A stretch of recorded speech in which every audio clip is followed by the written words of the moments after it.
La réglementation environnementale 2020 fait suite au Grenelle de l'environnement et vient remplacer la réglementation thermique RT 2012.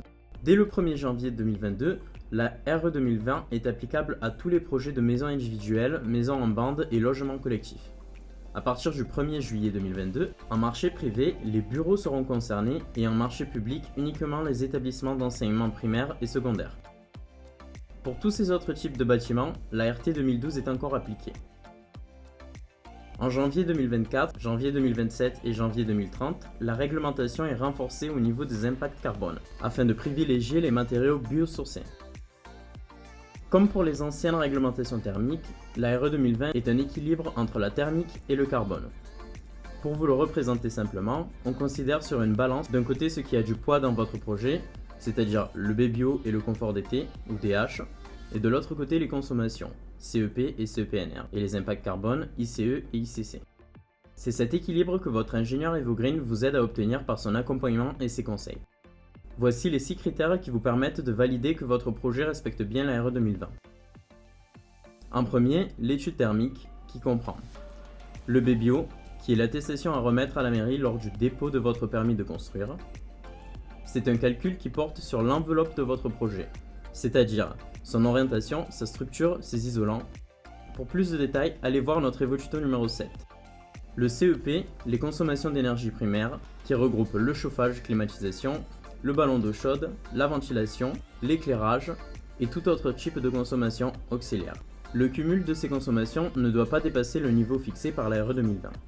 Le CEPNR, les consommations d'énergie primaire non renouvelables, prend en compte uniquement les consommations non renouvelables, c'est-à-dire tous les systèmes, chauffage, éclairage, ventilation, qui ne seront pas considérés comme renouvelables, tels qu'un poêle à granulés, des éoliennes ou encore des panneaux photovoltaïques. Pour en savoir plus, consultez notre Evotuto numéro 9.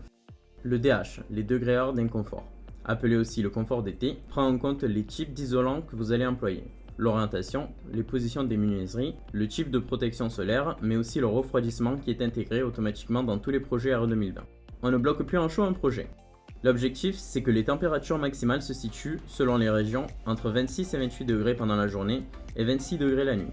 Le degré heure est une addition du nombre d'heures qui dépasse ces températures. C'est cette addition qui va permettre à EvoGreen de déterminer si le projet est confortable ou pas.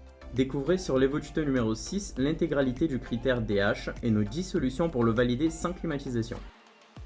En second, l'étude carbone, ou analyse de cycle de vie, ACV, qui comprend le critère d'indicateur carbone énergie, ICE, qui mesure le poids carbone produit par les énergies tout au long de la phase d'utilisation du projet, consommation sur les 50 ans pour une maison.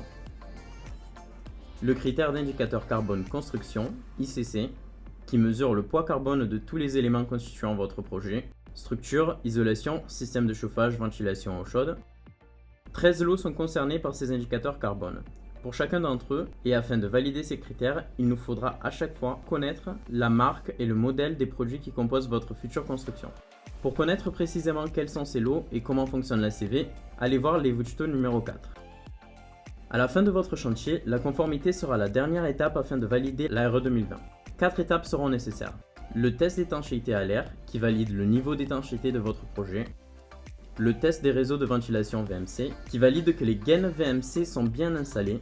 L'attestation de conformité à la RE 2020, qui va valider que l'ensemble de vos factures correspondent bien à nos études thermiques et carbone. Le DPE 9, qui va vous permettre de valider la note en énergie et en carbone. Pour en savoir plus sur l'étape de la conformité, consultez l'Evotuto numéro 11. Pour valider la RE 2020, EvoGreen est à vos côtés pour vous aider à concevoir vos projets. Depuis votre espace pro, dans la rubrique Outils, découvrez les conceptions techniques qui vous permettent de valider la RE 2020 selon l'orientation et la forme de votre projet. Que vous soyez un pro ou un particulier, votre ingénieur EvoGreen vous accompagne et vous conseille de la conception à la conformité de votre projet RE 2020. Merci beaucoup d'avoir suivi cette vidéo jusqu'à la fin. Visitez evogreen.fr pour en découvrir plus sur nous et nos prestations, et surtout n'oubliez pas d'aimer cette vidéo et vous abonner à notre chaîne YouTube ainsi que nous suivre sur les réseaux. A très bientôt sur EvoGreen.